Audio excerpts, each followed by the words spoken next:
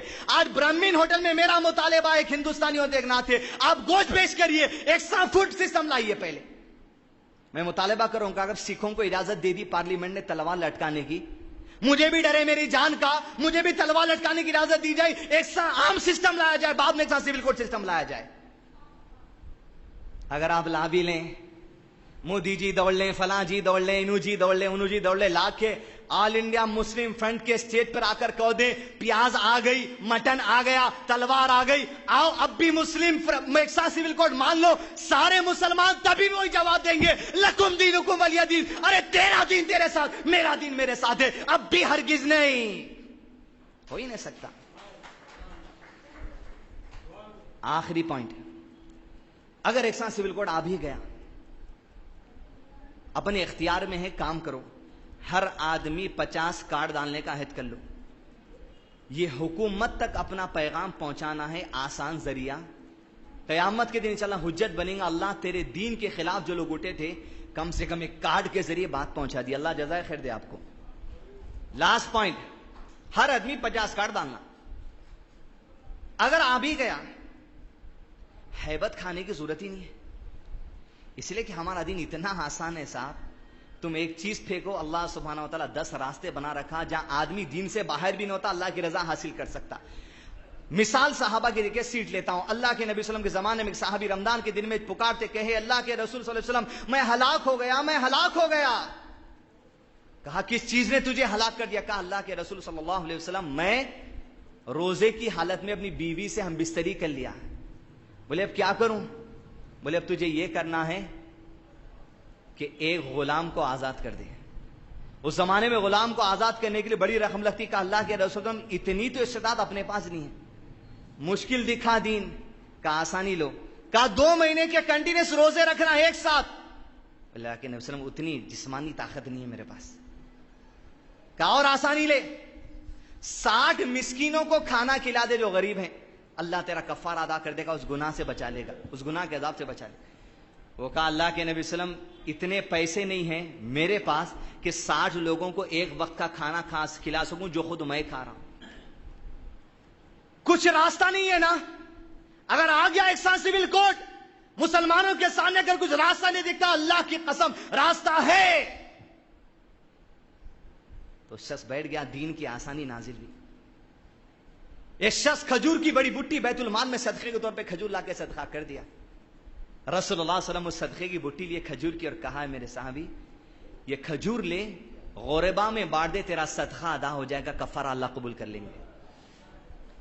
آسانی ختم نہیں ہوئی صاحب, رکیے ذرا, ختم نہیں ہوئی ابھی آسانی. ایک سا سول کوڈ آتا, آنے دو. تو اس نے کہا اللہ کے نبی صلی اللہ علیہ وسلم مکے کی یہ ساری وادی میں مجھ سے میری بیوی بچوں سے زیادہ کوئی اور غریب نہیں. اے اللہ کے رسول کیا کھجور میں کھا لوں تو کفارہ آ جائے گا؟ مسکرا کر میرے نبی صلی اللہ علیہ وسلم نے کہا کھا لے, تیرا کفارہ ادا ہو جائے گا. صاحب اتنا آسان ہے دین. ایک سا سول کوڈ نہیں لانے کی کوشش کریں گے, کارڈ کے ذریعے, آواز کے ذریعے, میڈیا کے ذریعے, اسکول کے سلیبس کے ذریعے, تعلیم کے ذریعے, نیوز پیپر کے ذریعے, کورٹ میں آواز اٹھا کے, اگر آتا ہے آنے دو, ہم کو پرواہ نہیں ہے. اللہ کا دین آسان ہے, اللہ ہماری ضرور مدد کرے گا. ربنا لا تزغ قلوبنا بعد إذ هديتنا وهب لنا من لدنك رحمة إنك أنت الوهاب. وآخر دعواهم الحمد لله رب العالمين.